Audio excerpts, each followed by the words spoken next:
This trio of sessions has been focused on what you need to do if you're looking at selecting an MDM tool or a PIM tool, and some of the pitfalls to avoid as part of that process. So initially we talked about getting your data right, so data quality, data governance, getting teams built around data and making sure you have it right.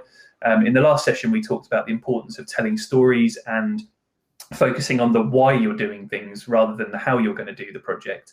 And getting buy-in from stakeholders and upper management. And in this session, what we're going to look at is once you've got that buy-in and once you've been given the approval to go ahead with the project, when you start going out into the market and looking at all the different vendors that are out there, all the different technology, all the different suppliers, all the different consultancies that can help you with that project, is understanding how to put together an RFP or a document or something that helps you find the right supplier. So, Dan, from your point of view, when companies are looking at sourcing an MDM tool or a PIM tool, what kind of things should they be thinking about when they put together an RFP?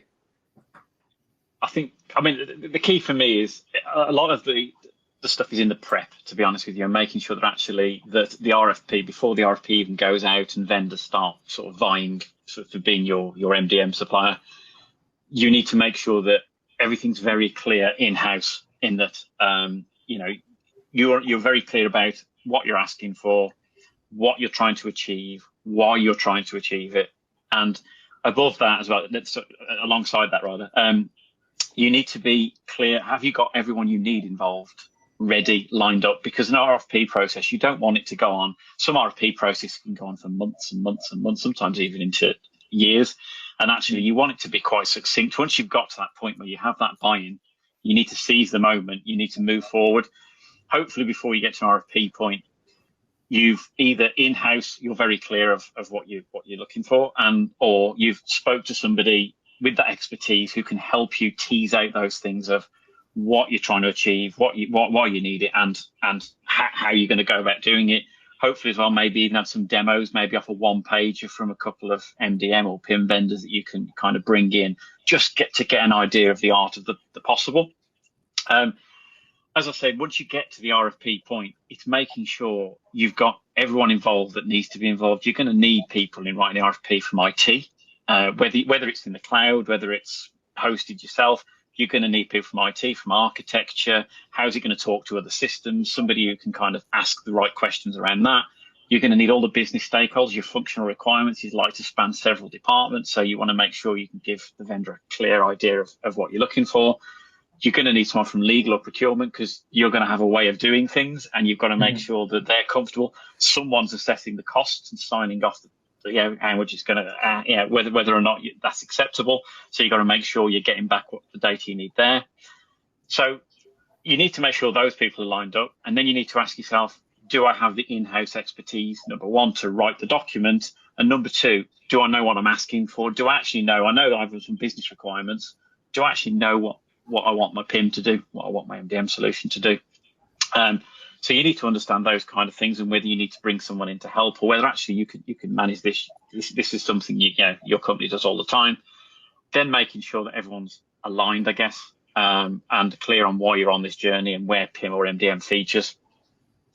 At that stage, then you can get your RFP document written, I guess. The key thing is there are templates out there, and a lot of them are very much of a muchness, but ultimately you've got to make sure you get what's right for your company. And that's why I think for me in the RFP, you're going to have your functional requirements. Most RFPs have that.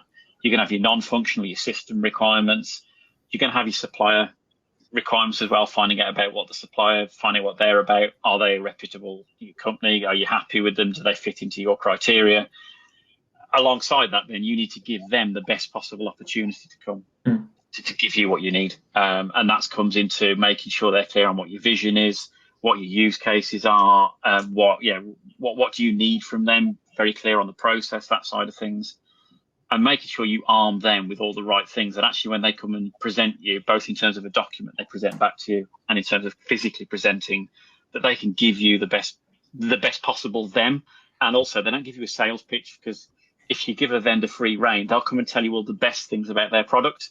Actually going in there and saying, here's my requirements, this is what I need, and saying, this is how I want the financials laid out. I need to understand these things. So you're comparing apples with apples. And also, here's 5 or 6 use cases. present 3 or 4 of these back to me so I understand how you're going to fulfill my main requirements. And then if you want to show me the value add stuff, happy days, I'm all for it. If there's stuff I haven't thought of, I'd love to see it.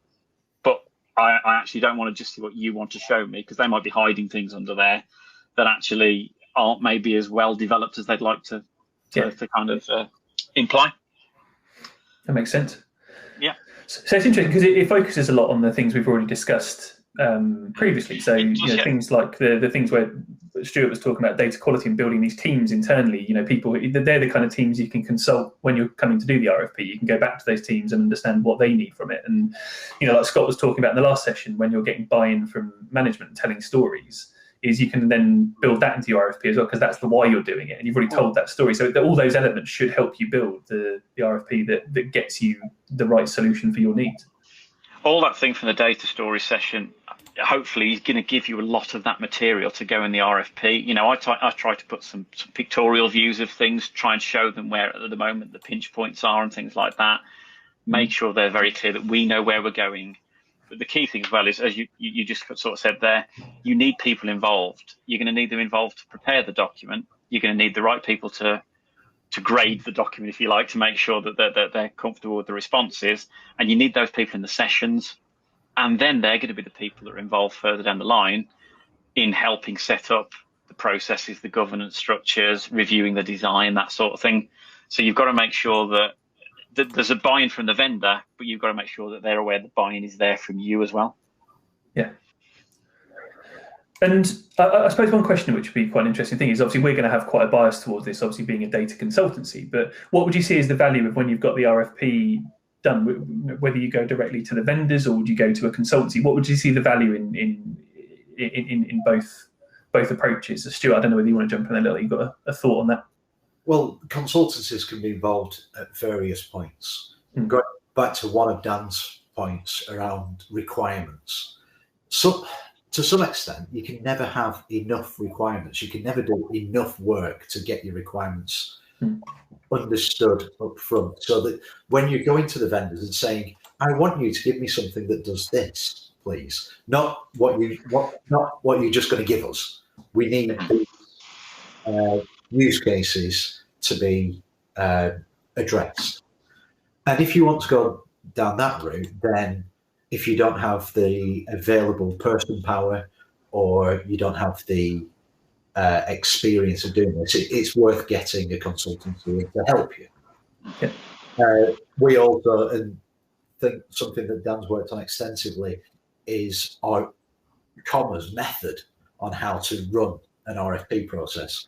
So score sheets, heat maps, stuff that just make it easier to make the decision. So actually you as an organisation can sit back and do the grading and not worry about how you're doing the grading. The method's there. So all you've got to do is fill in the forms, and it'll come out and it'll be black and white whether you go with this system or that system. But it often doesn't come down to that. Often you don't use the system that scores the best. It doesn't necessarily come out that way. I know you're right, and it's what I tend to find was the first time I kind of ran one with score sheets, etc. And it comes down to somebody might have a system that scores better than somebody else's, but actually you've got a better feel for how you're going to work with a particular vendor, because that's important, that working relationship. Because whether you're going to work with them or one of their partners, it's an ongoing thing. Likely, very often you're going to have an SI who's going to be around for a while for the support side of things. So it doesn't necessarily always come down to just like say Stuart scores, etc. But it does at least help you take some of the emotion out of things. If you've got specific categories that you're scoring on, functional, non-functional stuff, and break that down, and maybe even sometimes you can weight those things. You can at least look back at it and go, I scored that green, I scored that red, I scored that amber. I had some concerns here. It helps you to kind of understand where your red lines are and where I didn't like that, but actually I can forgive that because they were very good in this kind of area. One thing I find really interesting, sorry, Scott, just one thing quickly, is what's good for one organisation or what's good in terms of what the analysts say is good and ticks all the boxes doesn't mean that it's good for your organisation. Right. So the mark sheet is never something you can just pick off a shelf and go, right, has it got this? Has it got that? Yes, yes, yes, yes, yes. Because, and this is what I was saying about requirements, scoring against your own requirements, not against an industry standard, is often you'll get a better fit.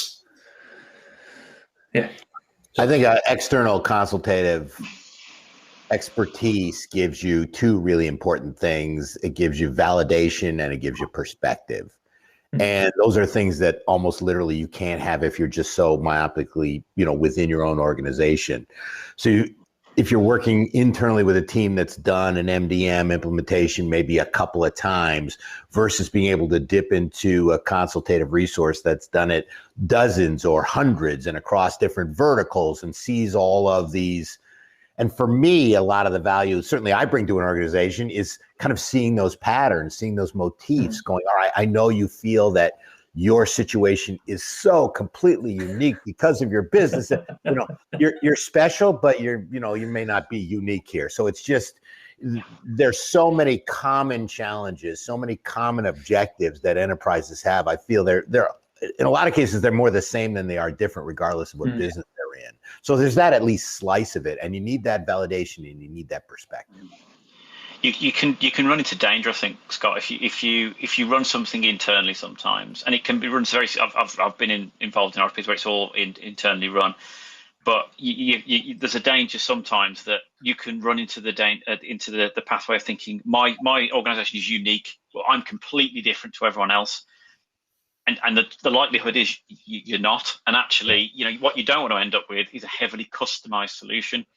And, within a lot of the templates I've done for requirements is how can you achieve this? Do I need to customize it, or can I just configure your system and it'll do it for me? You need to ask those kind of questions, because you don't want to end up with something that at the end of the support contract, you're kind of trapped because actually no one wants to take over it because it's an absolute beast with lots of things, lots of gremlins under the bonnet. Absolutely. And I think with organizations, a lot of the time they're looking for value out of the system they're putting in place. They want to see that return on the money they're investing in something. So if they're putting something in place, which, in that situation, it's easier to get value from something sooner if you haven't got to put this customization into it potentially, and it be something that doesn't necessarily do what you need quickly.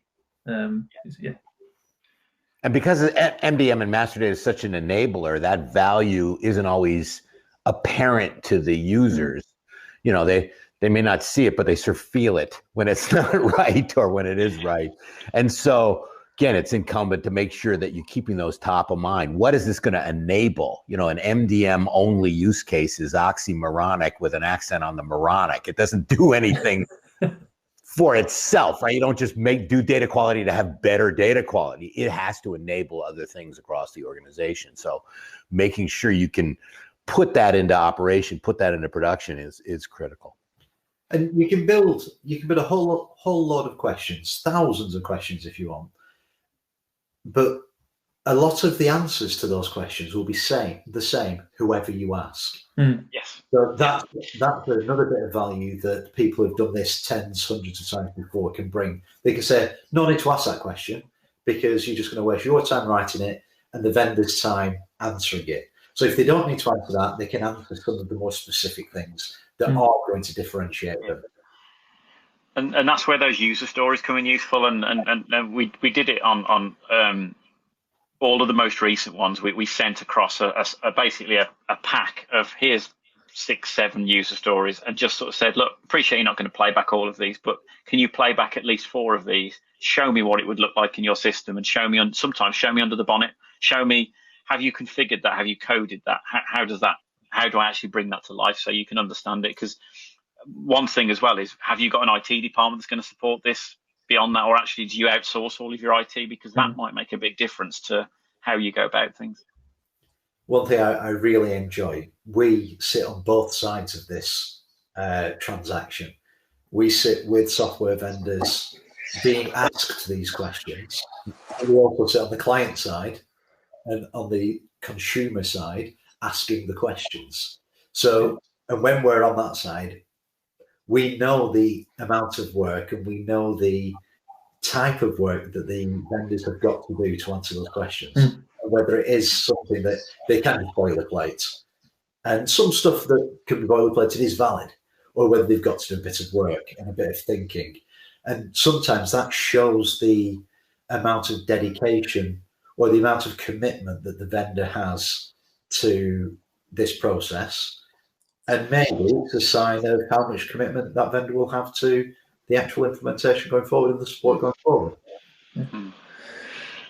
One question, I suppose, and this kind of comes back to the uniqueness part of what we're talking about as well, but is there also some, talking about pitfalls of some of these projects, is there a pitfall that if your RFP is too rigid and says these are things it has to do and it has to do this, that you potentially start pigeonholing yourself into, or putting yourself in this is what we want to do, and maybe if someone comes in and says, actually, that might be the way you want to do it, you could do it better by doing it this way, do you need to be open-minded when you go into an RFP situation as well, that you might need to change your perception on your needs? Yeah, and yeah, we see that. You go. I guess the answer is yes. Yeah. I mean, it is. For me, in the RFP processes, I tend to pitch the functional requirements at a level where they're more statement kind of thing, rather than you don't drill it down to too low a level. You'll do that as part of the project. Get them to a sufficient level where you can judge it and you're very clear about what you want, but leave it open. There might be multiple ways to achieve that. Yeah. Good. Well, I think that's given everybody a really good idea then of how to put together, an RFP. And like you say, Dan, there's templates and things out there that people can get, but I think it's always good to start, like you say, start with the why, start with, talk to your teams, like we talked about, talk about the actual data, and then understand why it is you're doing what you're doing and what the use case needs to be for what you're doing. So I think there's some really helpful tips. So unless anybody's got any final points, I think we've hit everything there on how to put together obviously there's a lot more that goes into it, but those are some really good handy tips to make a starting point. So I hope this session's been useful. All these sessions have been useful to anybody who's watching these. And like as always, if you've got any questions or would like to, if you've got a specific data challenge, or if you're starting one of these projects and would like to expand on any of the points we've talked about in these sessions, just get in touch with us.